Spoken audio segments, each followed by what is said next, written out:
Hello, everybody. We are going to wait just a little bit to be sure that everybody is there, and we are going to start in 30 seconds.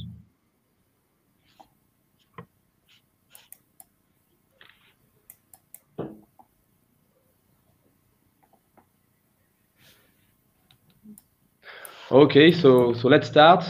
Hello, everybody again. I'm happy to be in front of you today in order to co-present to you a webinar about incoherent combination of fibered QCL based on multiplane light conversion technology, and especially how the know-how of Mirsense, Le Vert Fluoré, and Kai Labs can meet the power requirements in the mid-infrared.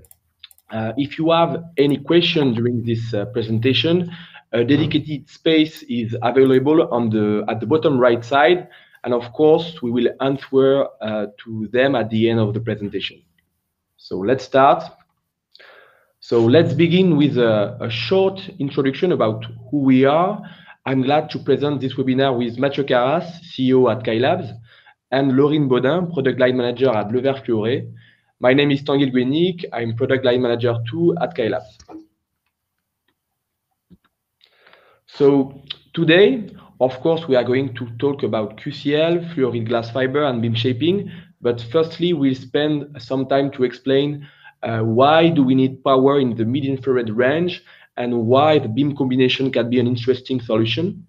I will then give the talk to Mathieu to explain us the QCL Mirsense technology, its specificities, and its power increase roadmap. Laurine will explain after what is the fluoride glass technology and what Le Vert Fluoré can propose. And then we'll talk about the last week of the system, the Kai Labs one, based on the MPLC. And finally, we will speak about the prospects for improvement in the future. And of course, we will answer to all your questions at the end of the sessions. So why do we need power in the mid-infrared range? Today, there is high potential for application in mid-infrared, such as gas sensing, spectroscopy, space communication, and defense too. The market is looking for high-power compact sources, embeddable and compatible with a harsh environment, delivering a power of about 10 watts. And there are two kinds of laser technology available at 4 micrometers. The OPO has optical parametric oscillators and the quantum cascade lasers. OPO are interesting because they are wavelength tunable and can deliver more power than the QCL, but they are not low cost, not compact, not so robust, and it's a problem as soon as we need to work into a harsh environment. The QCLs are compact, stable, long lifetime, and that's why they are so interesting. Now we are going to see how the know-how of Mirsense, Le Vert Fluoré, and Kai Labs can meet this 10-watt power requirements.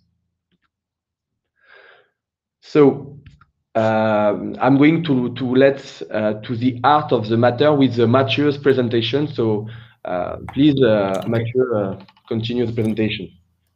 Thank you, Tanguy. So yes, I will start by explaining what is the quantum cascade laser technology, say a few words about the quantum cascade laser technology at Mirsense, and then give us just a word about the roadmap of power improvement and leave the floor to our partners, Vert Fluoré and Kai Labs, to explain how to meet this requirement of higher power. If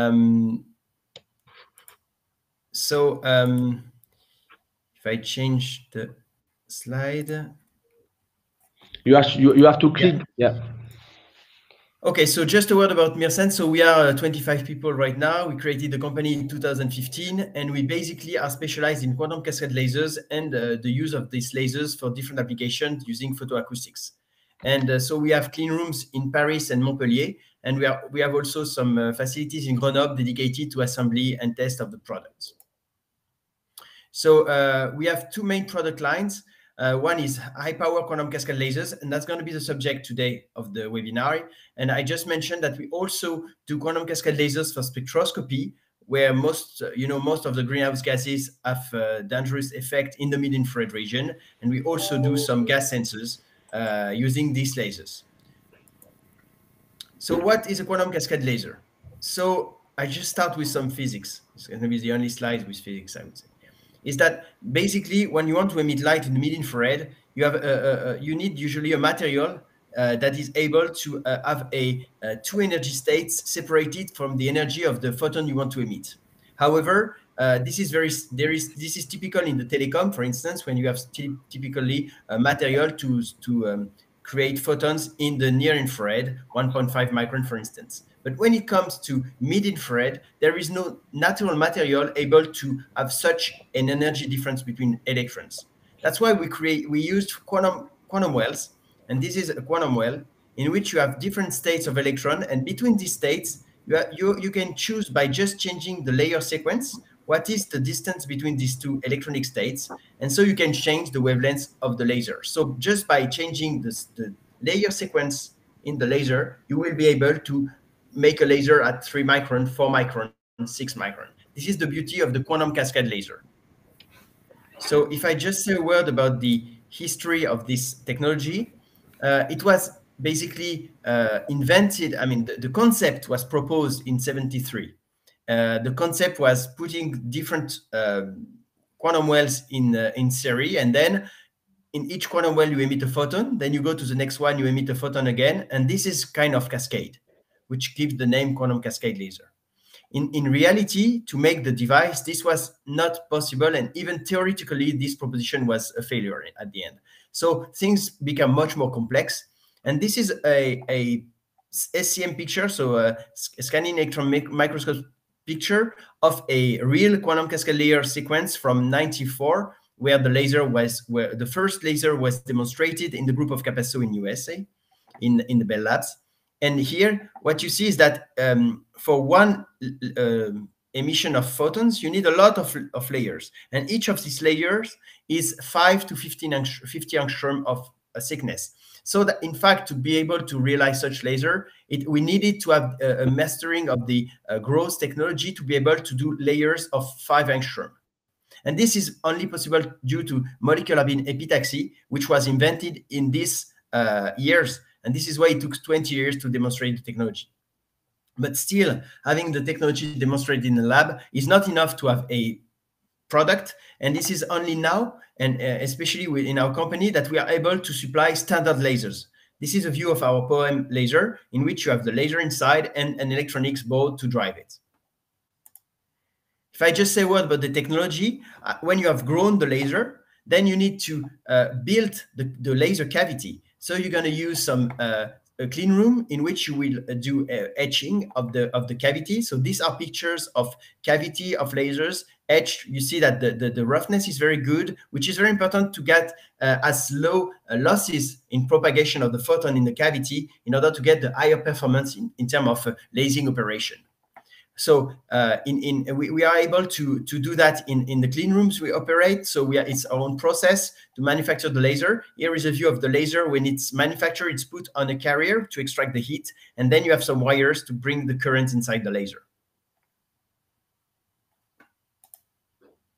Okay, so of course, for small volume manufacturing, we are able to build our own lasers. When it needs more lasers, then we, of course, need to transfer this technology to pure play foundries, which we have already done. So we are able to supply as many lasers as you want, basically.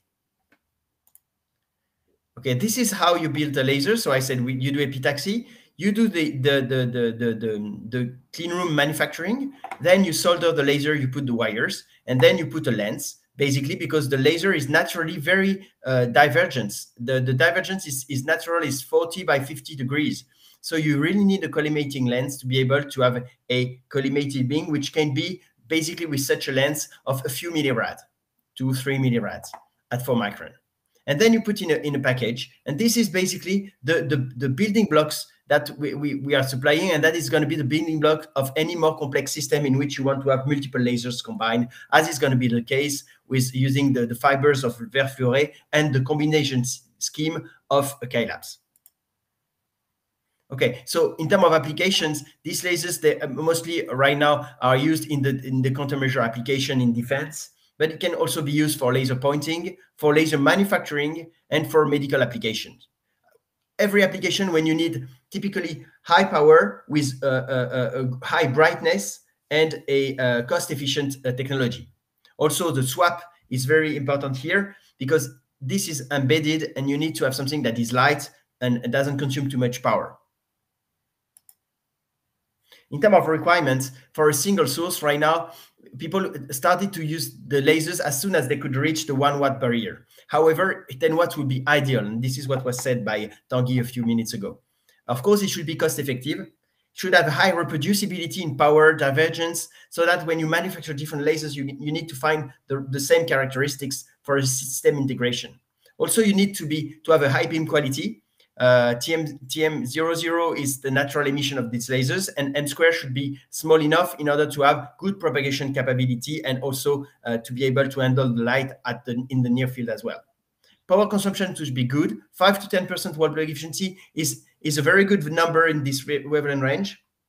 And this is what can be achieved with such laser. And of course, you need to have things to integrate these lasers, because they are not so easy to drive. So you need electronics as well. So in terms of type of sources, there are 3 types of sourcing using QCLs. The first type are Fab-Repero, and that's going to be the type of laser we're going to talk today to make the high power sources. They are usually high power, but they have a broad spectrum. So they cannot be used for application which require narrow line widths, which is the case of DFBs, where you have a single line, and of course the power emitted by the laser is much smaller. You can also put the laser in an external cavity. In this case, it's a Fab-Repero plus a grating and a tuning of the grating, so you can change the wavelengths of the laser. So these two technology here are not meant to be used in high power application, and we're going to focus on this one. I just mentioned before going to the high power that in MirSense we do DFB lasers up to 20 micron. So when it's a question of having low power but very specific wavelength lasers, this is also something that can be achieved with the same technology, and up to 20 micron, which is a kind of unique feature to be able to reach new molecules. Also, it can be integrated in a sensor to do a gas sensor at the end. And this is what we also propose as a product. However, in terms of high power laser, as I said, we want to have more than 1 watt, and this is what we can achieve right now at 4 micron, 4.6, 9 micron, and divergence are typically in the milliard range. Here is an example of packaged lasers you see here. These are chips just on the carrier before it's packaged. This is these 4 views are representative of the 4 ways you can use quantum cascade laser today. Either you take chips and you try to integrate them in your system. Of course, it's low-level integration. So that could be something you keep in mind if you want to do something compact with more than 1 chips, for instance. If you want to make it easier to handle, of course, the package laser is easier because inside you have a Peltier element, everything is stabilized, and you have a lens. And this is going to be the building block of what we see in the combination schemes. Also, something to mention, quantum cascade lasers are not that easy to use at first because they require high voltage, typically in the 15 volts to 20 volts. It requires quite high current, typically in the amps. And also, in order to optimize the wall plug efficiency of the laser, we used to operate them in pulsed operations. So not like 1 pulse and nothing, but quasi-CW, like a pulse, a very short pulse, and typically the duty cycle is in the order of 50%. So this is an optimization in order to be able to optimize the wall plug efficiency and the power of the laser. And it requires specific electronics. So we have developed a specific electronics here, quite compact, I would say 4 by 10 centimeters, in which you have everything related to driving the laser in terms of temperature stabilization, pulse generation, power supply is included in this board. This is necessary, in fact, to make this unit a simple to use building block for usage directly in the system or for integration with other lasers for combination of power. And of course, to start with the technology, it's always good to have a turnkey system for which you just have to plug it on the wall and use it in a lab, for instance, if you want to do any integration at all. In terms of example of performance, this is lasers at 4, 4.6, 4.8. So basically, we are in the watt or even 2 watt region. So you see, as I said, the spectrum can be a bit broad. Here, it's typically in the order of 100 nanometer, wave number. So most likely 300 nanometer. These are typical, line widths of these Fab-Repero lasers. So it's more like I would say it's more like a lamp than a single line laser. Okay, these are specs you can get from these lasers. So 1.5 watt at 4 micron, 1.5 at 4.6, 2 watts at 4.8, 500 milliwatt at 9 micron. Okay, and the beam quality is m squared below 1.5. We have an option to make it circular as well, so if you want circular beam quality, and it could be useful, by the way, for integration and combination to have circular beams. Okay, so electronics, I said already mentioned that it makes it easy to integrate. I think, and I want to stress this again, the technology of QCL is specific. Very little people have used it so far, and very little system use it right now on the field. So a lot of the know-how is not only on the laser, but on how to use the laser. And this is why it is very important to have it in mind that there are people already who know how to use these lasers, and this is not so complicated at the end, but it's better to look for people who have already experience in using that, so able to provide electronics or helps to integrate these lasers. This is just a conclusion of what is available right now at Mirsense in terms of power for the different bands. So around 4 micron is typically a bit less than 2 watts. Around 5, between 4.5 and 5, we have some lasers around 2 watts, and a bit more than 500 milliwatts at 9 microns. So this is the current availability of lasers. So as mentioned by Tanguy, these lasers are go hardly above 2 1 watt. So we have this year we're gonna supply 2 watts lasers and 1 watt lasers depending on the band, and later we're gonna ramp up to 3 watts maximum at the chip level. But it's not expected today that this technology is gonna be able to go higher than 3 watts chip level. And so that's why we need to envisage combination of multiple lasers if we want to go higher in power. And this is here what we right now supply to people who want to combine lasers by having some software able to drive multiple lasers at a time to be able to build system including multiple lasers. Okay, so what are the multi-laser possibility? There is a very simple one, which is far-field combination. You just shine all lasers in the same direction. This is kind of simple. You can have about 10 watts, but however, there is drawback in the near-field quality. So if you want both near-field quality and far-field quality, then you can go to something that is more complex. And this is what we evaluate today with and we show to you about using combination schemes, including fibers and in-plane combiners. And this is going to be described in the following presentation. So yeah, thank you for your time, and I leave the floor to Claire Fleuret for the next presentation.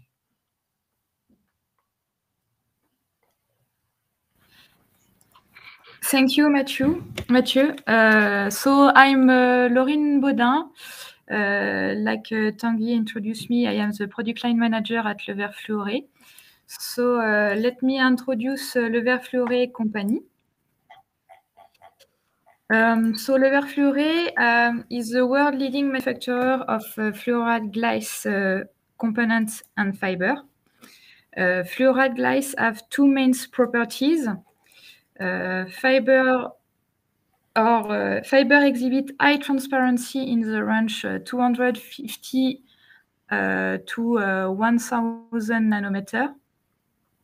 We are a leader transmission in the 2 micron to 5 microns range. In add, we are more than 80 rare earth transition in fluoride glasses due to low photon energy. Rare earths are highly soluble in fluoride glass matrix, which allows rare earth concentration up to 11%.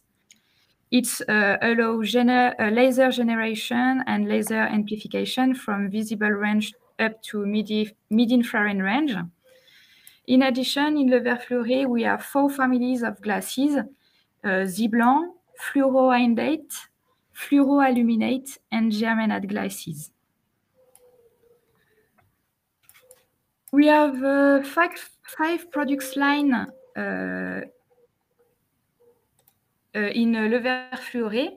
Active fiber, passive fiber for transmission, including high power transmission and high power laser generation. Fiber modules for laser generation, exclusively developed to Le Verre Fleuret partners, like LUCOS for mid-infrared supercontinuum laser sources, or Lumayer for mid-infrared fiber laser. These both companies are world leaders in their fields. We also supply the fiber components from simple fiber patch cables to complex subsystems for astronomy projects. I'm responsible of all the production fiber components, astronomy projects, and fiber modules. We also supply massive glass, in particular rare earth doped bulk for UV and visible fluorescence.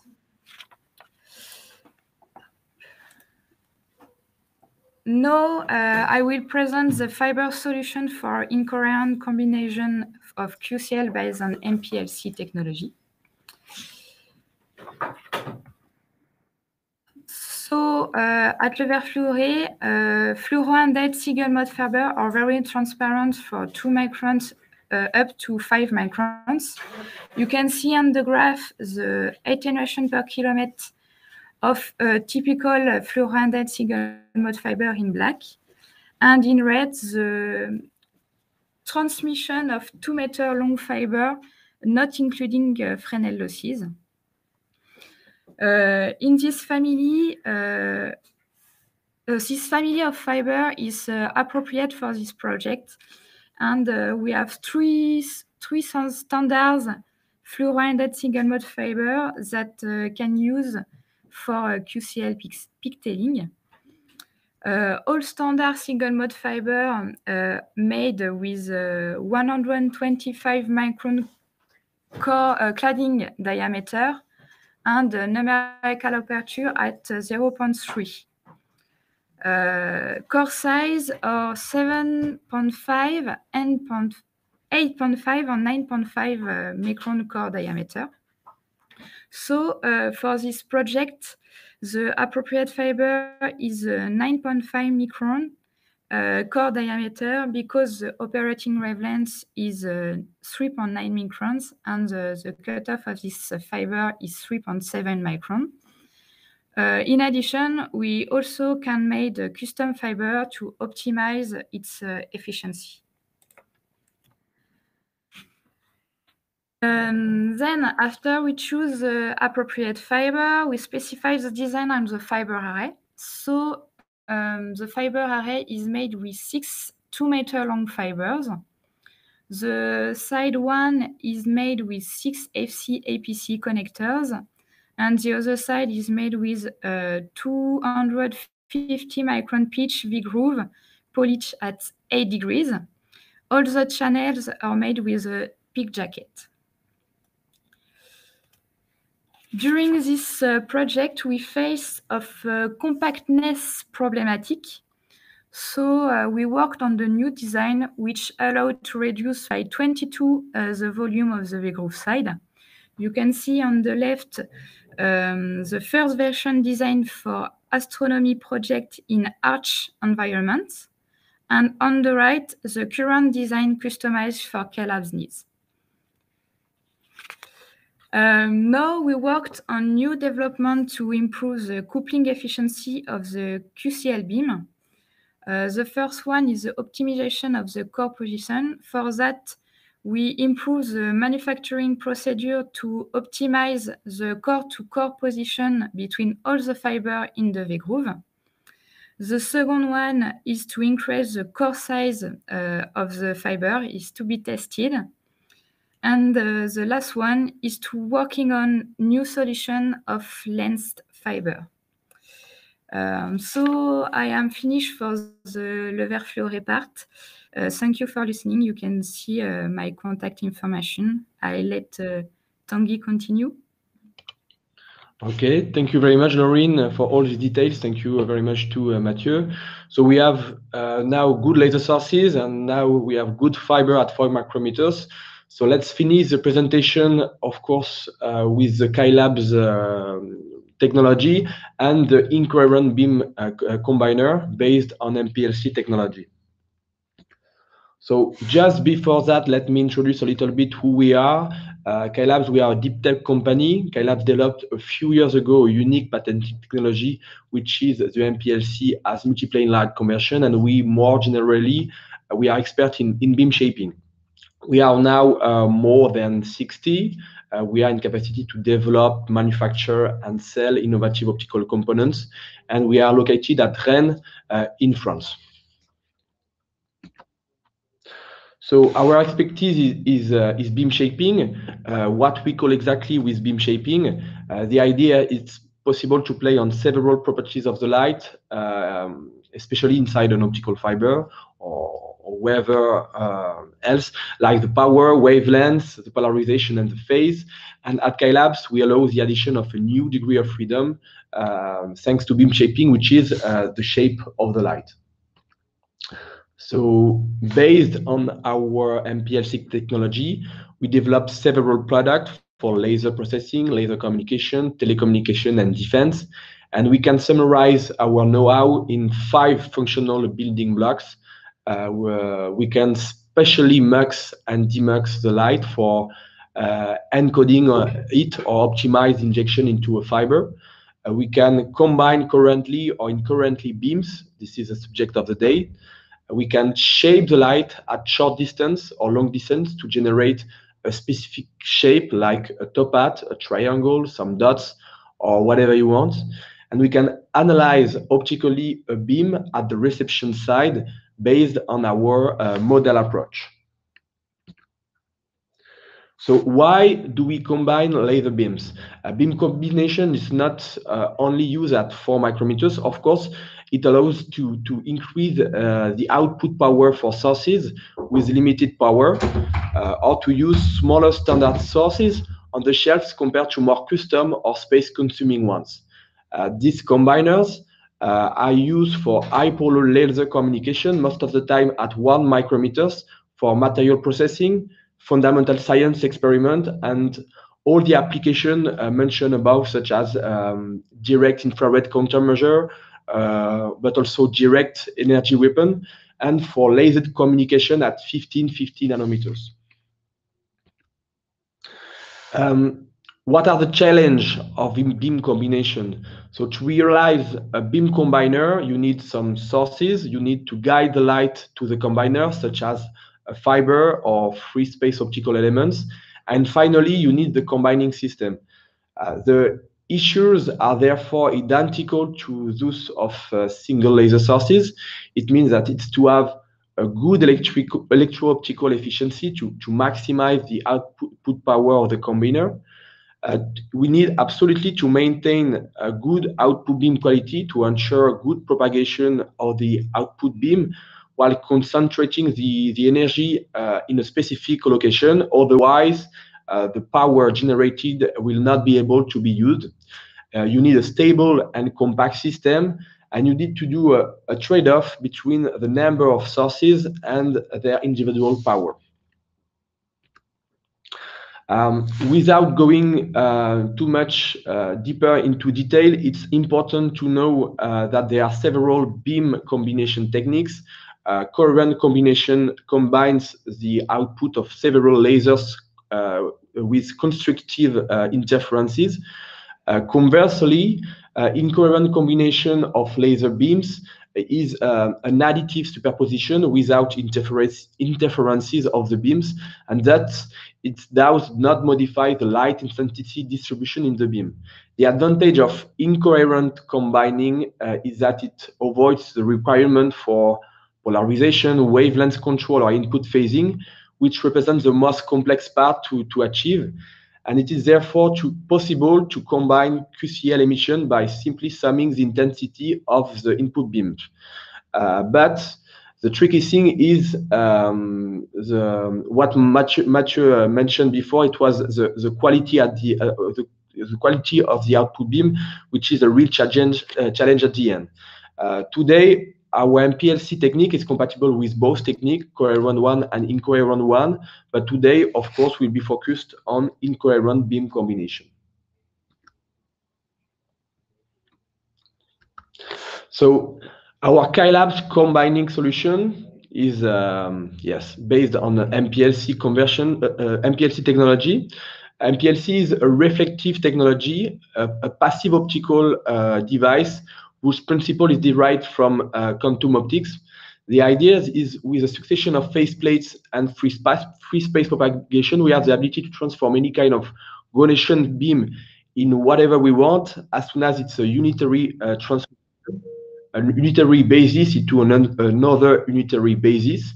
If you want more complex shape and multiple beams, mathematically they always have a solution to modify this shape with more faceplates and free space propagation.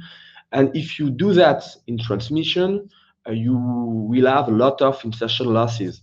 That's why we decided to have the device in reflection.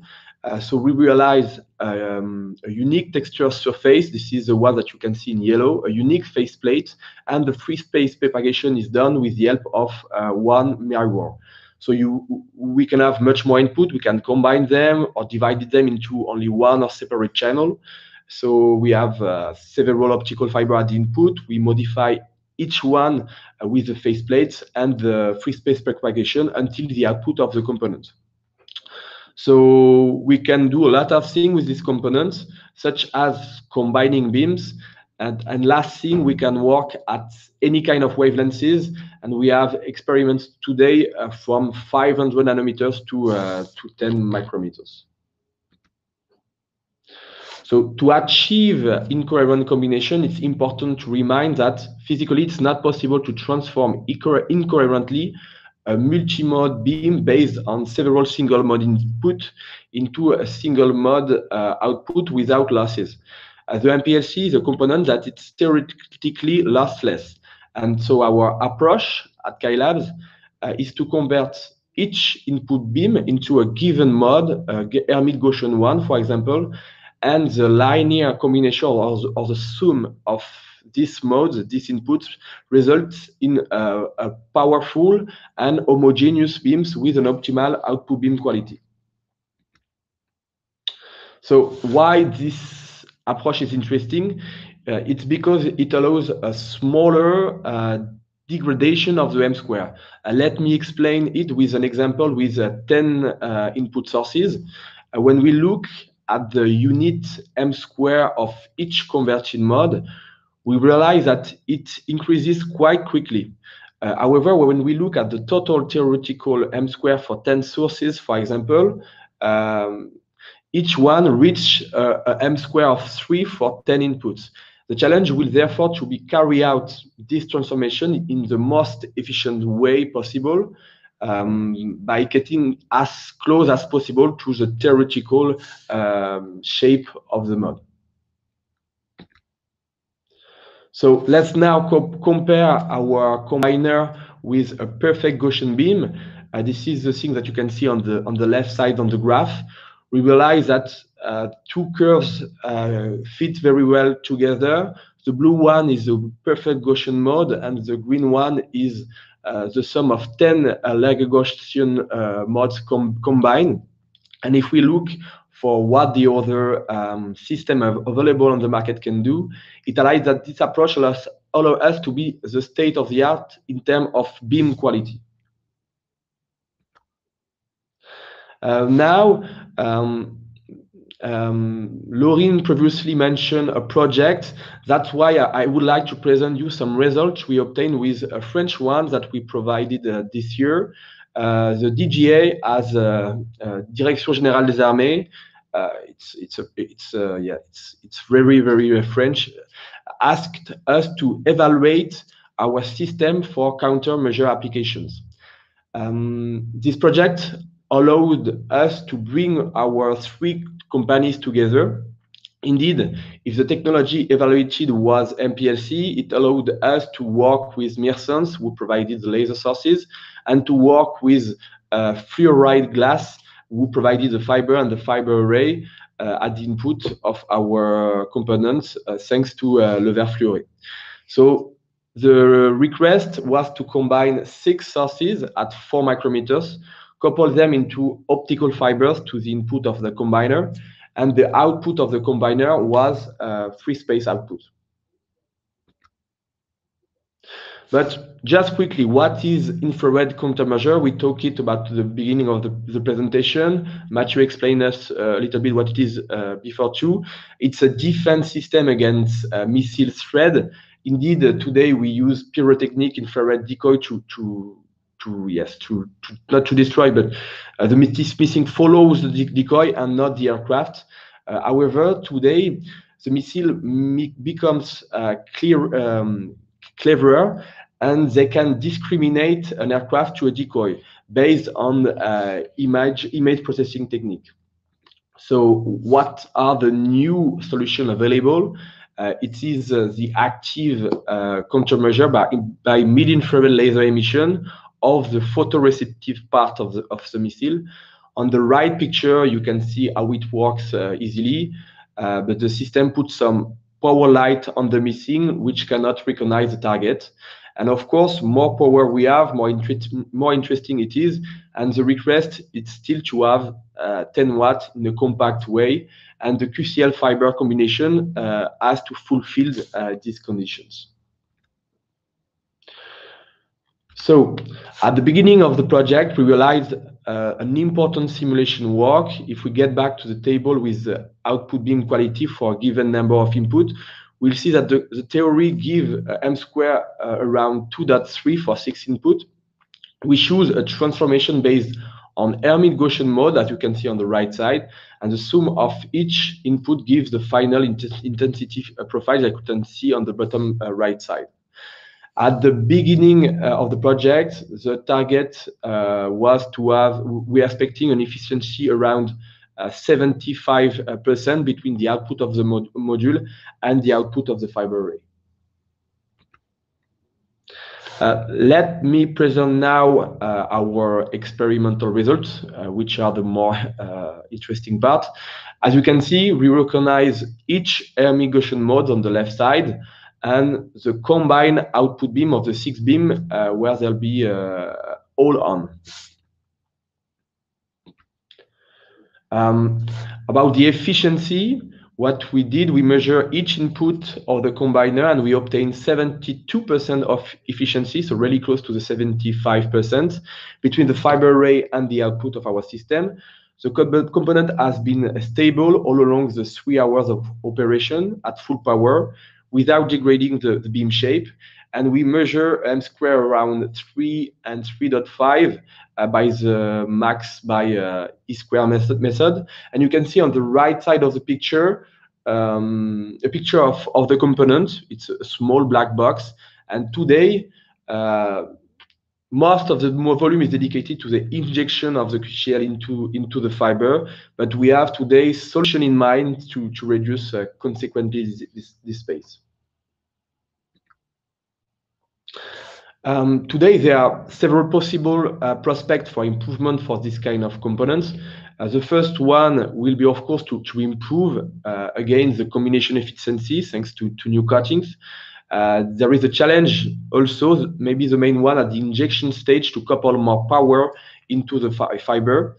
The objective would be to have 1 or 1.5 watts at the combiner input and to reduce the volume dedicated to the injection.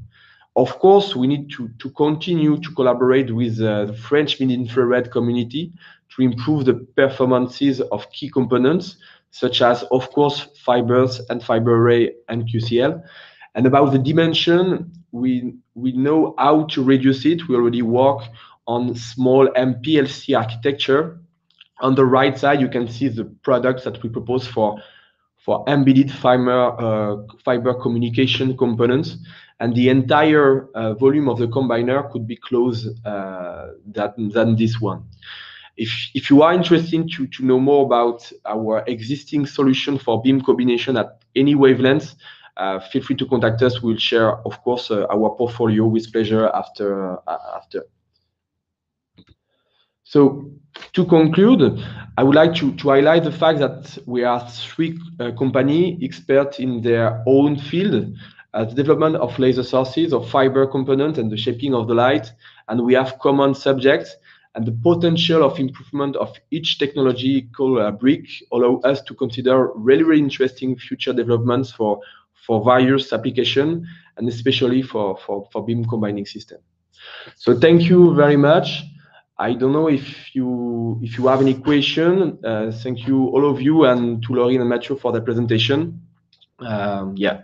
Now let me display what you ask. If you ask a question.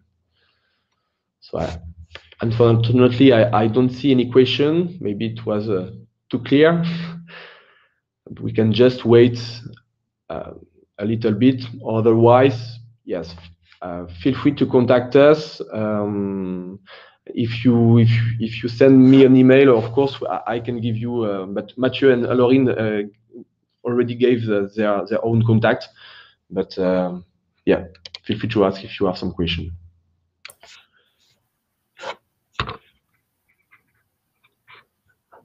So I have a first question.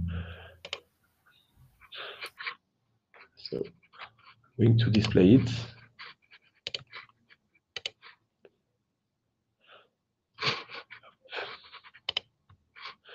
So very clear, thank you. How many sources? Today, for our beam combining system, we are not limited. The only thing is, of course, much input you have, much m square you will have at the end.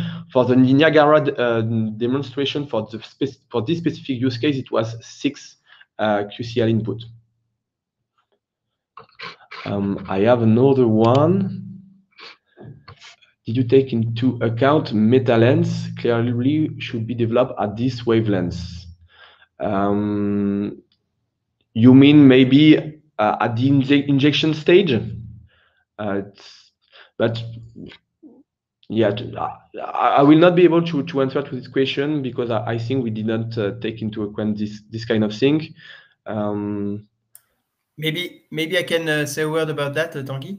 Yeah. Yes. So concerning the meta lens, we certainly believe that in this field that could be very interesting to go to some optics that are lighter, and in-plane optics, for instance, are of great interest if it can at the end make it smaller, more compact at the laser level, because anyway we're going to need some lenses. So meta lens is certainly interesting, but maybe more for larger volume application, like in spectroscopy, where basically at the end cost and weight will matter even more than in these applications. Thank you, Mathieu. I think we do not have any other question. Someone is writing something, so okay.